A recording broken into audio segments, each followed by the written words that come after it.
Hi, அனைவருக்கும் வணக்கம். இன்பமே சுகத்தில் ஒரு வாழ்க.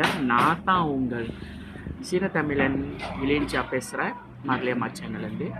இன்றைக்கி பார்த்தீங்கன்னா ஒரு டிஷ் உங்களுக்கு அறிமுகப்படுத்தி விட போகிறேன்.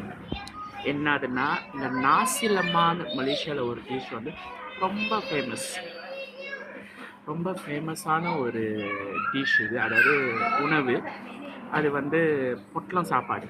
எப்படின்னா, வாழை இலையில் மடிச்சிருப்பாங்க. ஆனாலும் இதில் குல்மா பண்ணியிருப்பாங்க. மேலே மட்டும் வாழை இலை வச்சுருப்பாங்க, கீழே மடிச்சிருக்க மாட்டாங்க. இது எப்படி நான் பிரித்து காமிக்கிறேன். இதில் நெத்திலி, அதாவது நெத்திலி சம்பால், அதாவது இப்போ ஊரில் வச்சுக்கிட்டா தொக்கு மாதிரி வச்சுப்போமே. ஆனால் இங்கே டிஃப்ரெண்ட்டாக செய்வாங்க. மிளகால வச்சு, முட்டை வச்சு, தேங்காய் பால் சோறு. தேங்காய் பால், அதாவது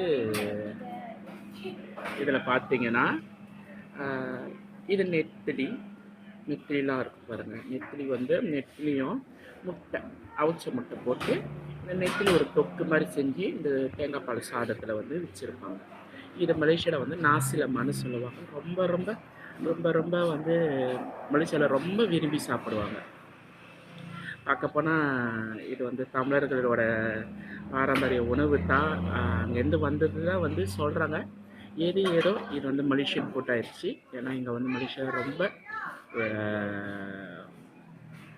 பிரபலமான ஒரு உணவு.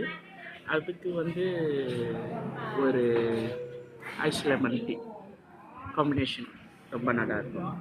ஆகையினால் இந்த உணவு உங்களுக்கு நான் அறிமுகப்படுத்தி விட்டது ரொம்ப பெருமைப்படுறேன், சந்தோஷப்படுறேன். அடுத்த காணலோட நம்ம மறுபடியும் சந்திப்போம். இன்பமே சுருக்க. நன்றி, வணக்கம். நிறைவேறுகிறேன்.